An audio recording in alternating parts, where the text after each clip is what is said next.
Hi everyone. In this video, we will show you how to schedule and share iCloud calendars in iOS 18. First, open the Calendars app on your iPhone. Now tap on Calendars located in the middle of your screen.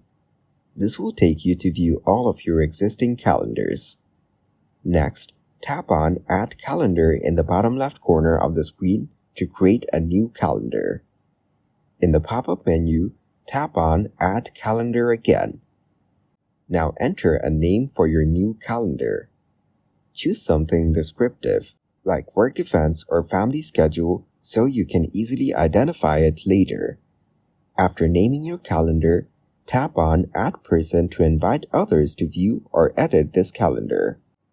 In the To section, enter the name or email address of the person you want to share the calendar with. Make sure their iCloud account is linked for them to receive the invitation.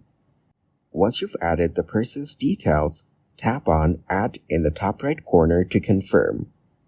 Finally, tap on Done to finish setting up your new calendar and sharing it with the selected person.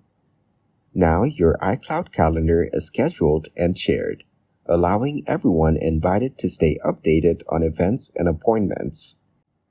Thanks for watching. Like the video and subscribe to the channel for more content like this.